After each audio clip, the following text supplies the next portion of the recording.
But there's different kinds of feminists. Debunked. Hey, it's Prince of Queens, and this has come up enough times in conversation that I figured I'd have to make an entire video about it. This has to be long, thorough, and carefully worded. Keep in mind this video is different than my video, The 4 Types of Female Feminists, because in that video I discuss 4 different types of people drawn to the ideology. In this video, I'm going to be going over the different types of ideologies or sub-ideologies within feminism, or really, rather, lack thereof. Because despite what a lot of people would claim, I don't feel there's actually all that many different types of feminism. This is particularly important to talk about at this specific moment in history, in culture, as we face a reckoning with feminism, which, by the way, is the grand unifying backbone of all Neo-Marxist thought, which has taken over the majority of the education system in the West, most of our media, and the administration of many or most corporations. Now, did feminism take a big hit by Trump being elected?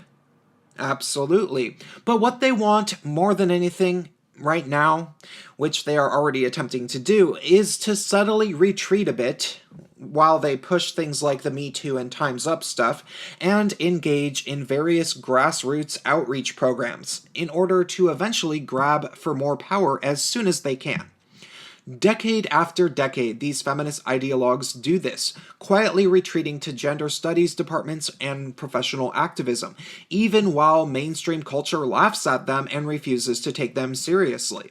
They don't care that they're being laughed at by most people, and they never really have. They never stop teaching more and more people to be feminists, and often they prey upon insecure young people who are used to being laughed at.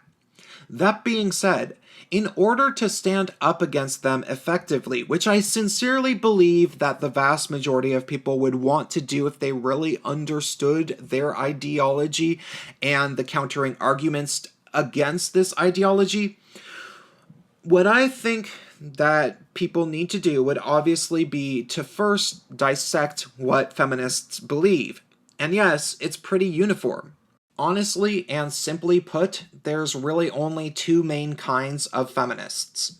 There's the smash the patriarchy feminists, and then there's the naive people who legitimately think it's about equality. Otherwise stated, in a much more blunt fashion, there's radical feminists, and the people that radical feminists have tricked into thinking that feminism is not a female supremacist ideology.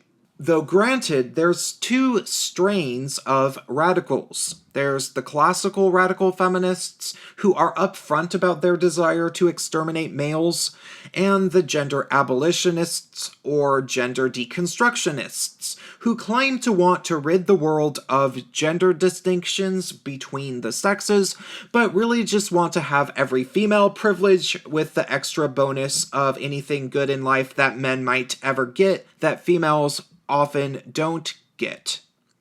But I'll get to that dichotomy later.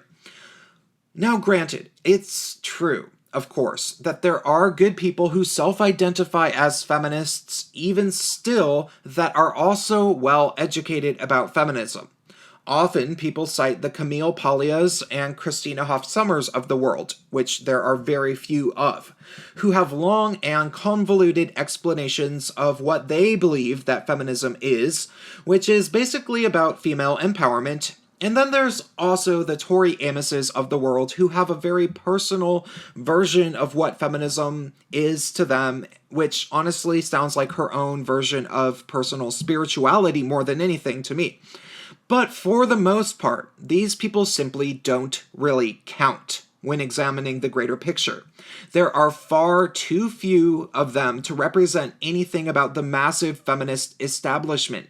And in the case of Christina Hoff Sommers and Camille Paglia, the establishment will gladly tell you that they aren't real feminists anyway. Ask any verified feminist journalist on Twitter whether Camille Paglia is a real feminist, and she'll gladly tell you no. Though granted, I can see why. Camille Paglia seemingly only uses the word feminism to point out that pretty much all of the other feminists are insane and actually rather misogynist in their own right, and Tori Amos doesn't like the smash the patriarchy feminists either if you read her interviews. But feminists still want Tori on their team, of course, because she's a great musician that did work with RAINN, the Rape and Incest Networking Network. I don't know what it stands for. I forget. So yes, there are women like Camille Paglia and Tori Amos who I'd personally estimate are perfectly aware of what feminism really is, don't actually like what feminism legitimately is, and actively try to distance themselves from what feminism truly is, while maintaining the usage of the word feminism as a personal label for whatever reason. And yes, there will likely always be some of those people out there who self-identify as feminists without actually really being feminists, and they are frustrating in their own right, and I personally kind of wish they'd just give up on the word entirely, because using it implies that there's ever been a purpose for the word feminism itself, which I honestly can't think of. As without the word feminism even in the dictionary, we'd be just fine, and would still be free to advocate for gender equality and women's rights if that's what we want to do. Still, when we look at the world pragmatically, we are actually left with two main groups of people who call themselves feminists, and that would be the radical feminists, full-blown true believers, of which there are relatively few, and then the masses of people that the radicals have tricked into thinking that feminism is about equality and not a force of female supremacy. Now, regarding the masses of people that feminists have basically conned into calling themselves feminists, anybody who has begun to criticize feminism has had to converse with some of them by now. And they are usually just completely ignorant individuals regarding feminism who are perfectly nice and naively self-identify as feminists anyway. I've made 2 videos about them entirely, in fact. Links in the description. However, the nice feminists who fell for the big lie that feminism is about equality, who fell for all of the various fraudulent feminist statistics and have foolishly lent their support to the greater organization and government-funded empire that is feminism in the West, even just by calling themselves feminists, those people are not really all that interesting. These feminist-identified people are not unlike the never-ending different types of people who call themselves Christians, but all have a differing opinion about what Christianity supposedly is, who Christ was, what he taught, and how to be a quote-unquote real Christian. Some non-religious individuals are fine with these Christian-identified people and allow them to just go ahead and call themselves Christians because it makes them feel good.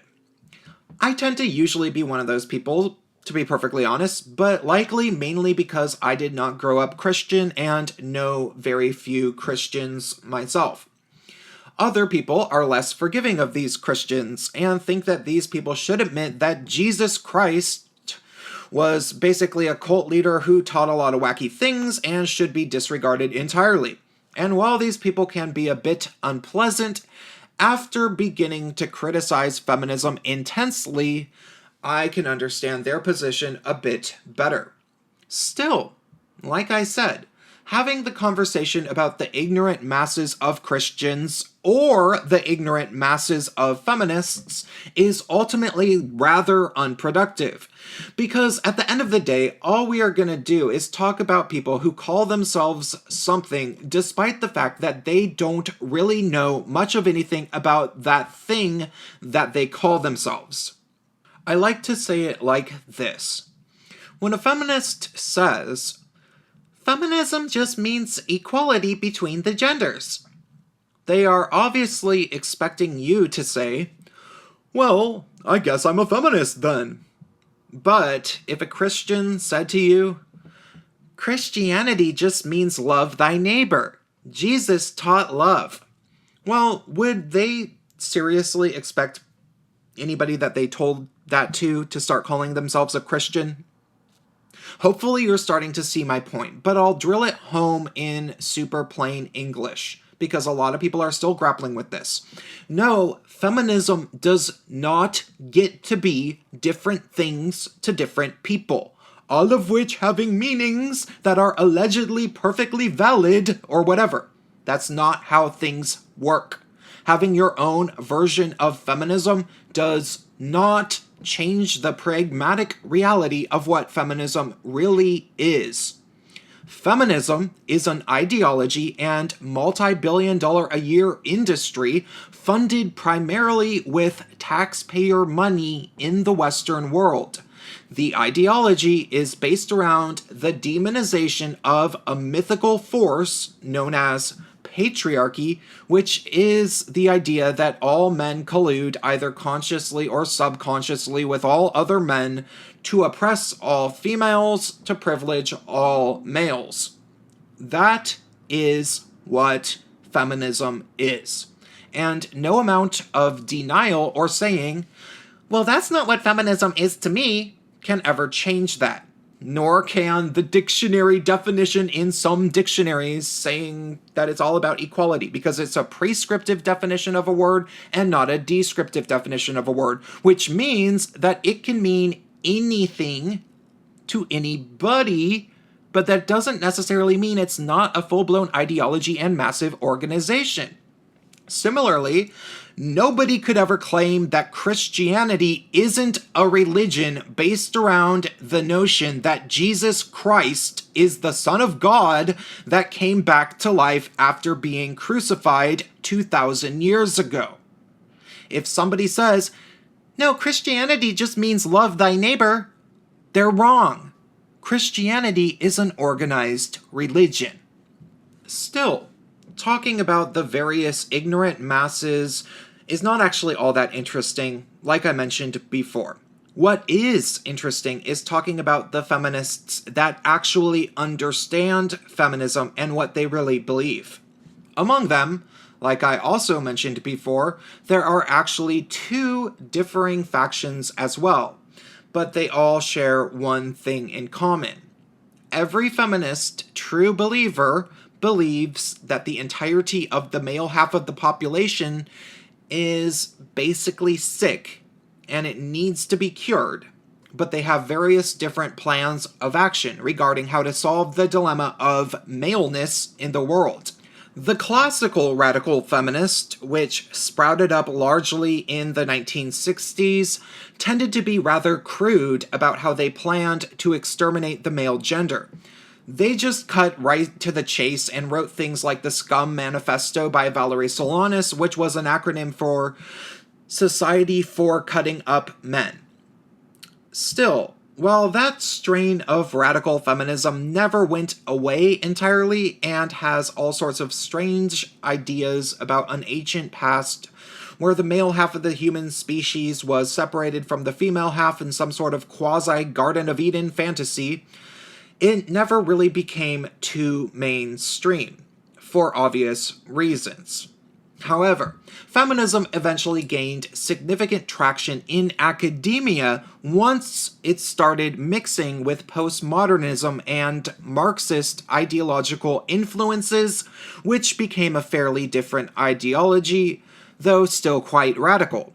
Honestly, my personal speculation is that I think a lot of the radicals just used postmodernism as a vessel to attack the male gender, as I'll explain. Long story short, people started to take feminists a lot more seriously in academia for some reason when they made an alliance with the social deconstructionists, who sought to entirely deconstruct the concept of gender itself because they were already deconstructing every part of social reality anyway, which is the philosophy of postmodernism, which basically denies the existence of any objective reality. Instead of saying, men are bad, we hate them, let's ship them off to concentration camps to use for breeding purposes, like the classical radical feminists said, the postmodern gender deconstructionists said instead, all humans are, at a fundamental level, completely equal blank slates, and it's only patriarchal constructs that separate men and women. So we must tear down those patriarchal constructs known as gender roles. That was a pill that certain individuals at universities were willing to swallow as far back as the 1960s, which developed and was considered quite cool during the 1970s, which led to the formation of Women's Studies Department in the 1980s, which later became known as Gender Studies, that have now taken over basically all of academia entirely. They hold universities hostage. You see, to the postmodernists, who already believed that all of reality is a social construct, that every individual is fundamentally equal in every way, and that the only thing that differentiates anybody is varying degrees of power, to them, it was assumed that they should be natural allies with the feminist academics because the feminist academics claimed to want to abolish gender roles, and gender roles were just one of many social constructs. However, like every snake oil salesman who is really just a con artist, while there might be temporary alliances for marketing purposes so that individuals might become more powerful and or advance their own agenda, the postmodernist Marxists, who were mostly just male, and the feminists clearly had differing motives. Which always happens with Marxists. It turns out that the women always end up complaining about the fact that they aren't equal enough to the men.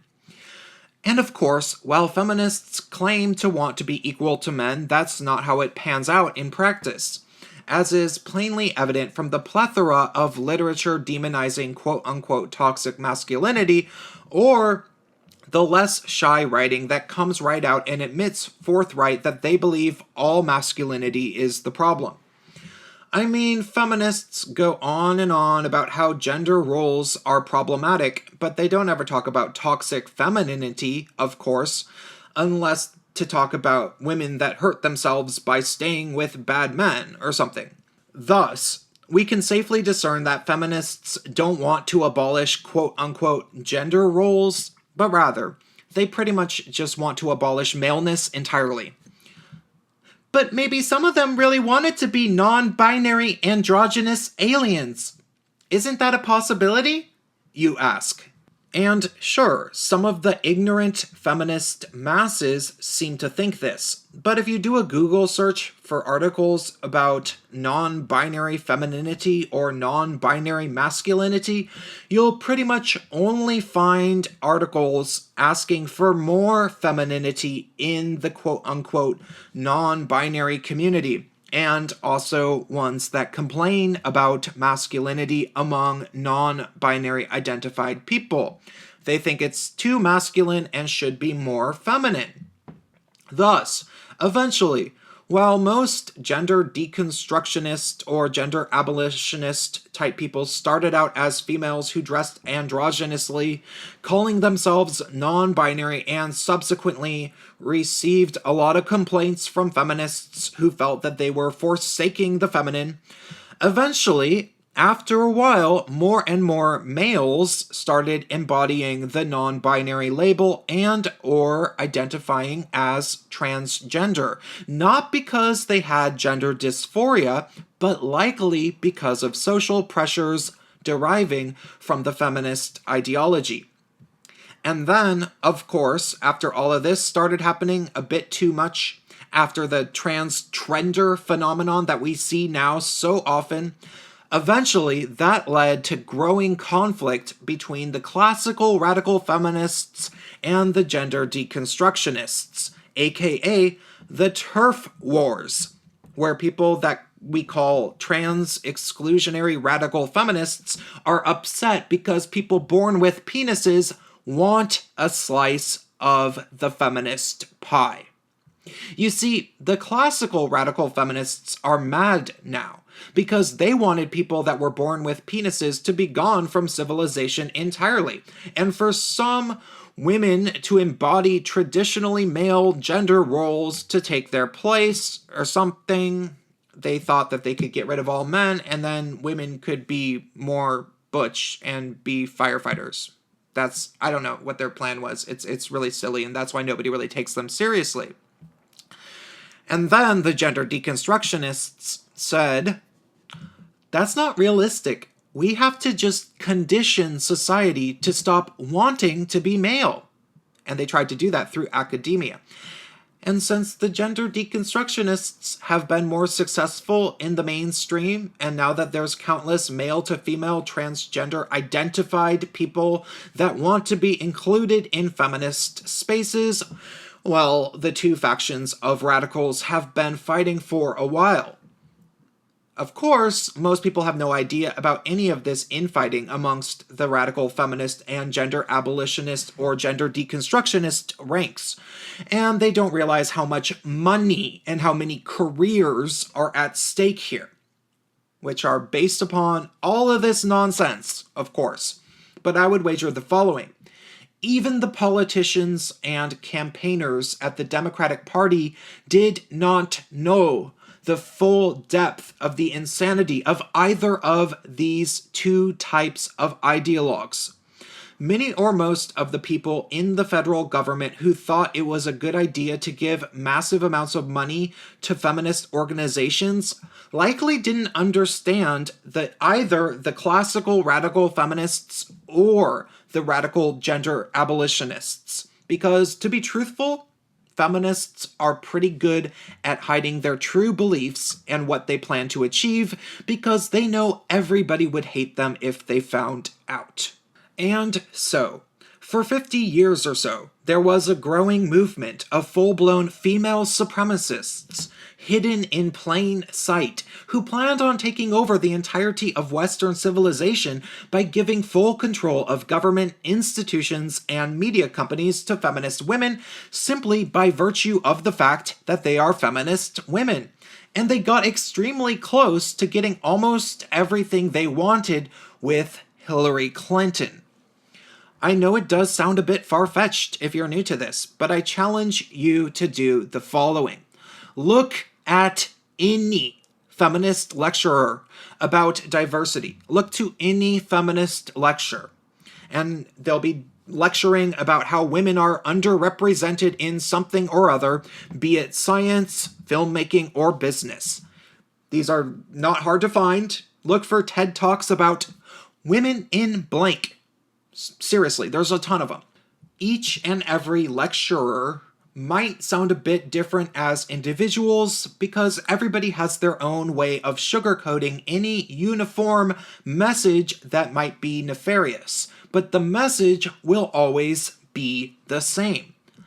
Every single one of these feminist lecturers will tell you, when you boil it down, that females are every bit as capable as men of doing whatever jobs they are underrepresented in, and therefore there should be more women working in those fields. And therefore, we must artificially stimulate the field to ensure that women end up more evenly represented.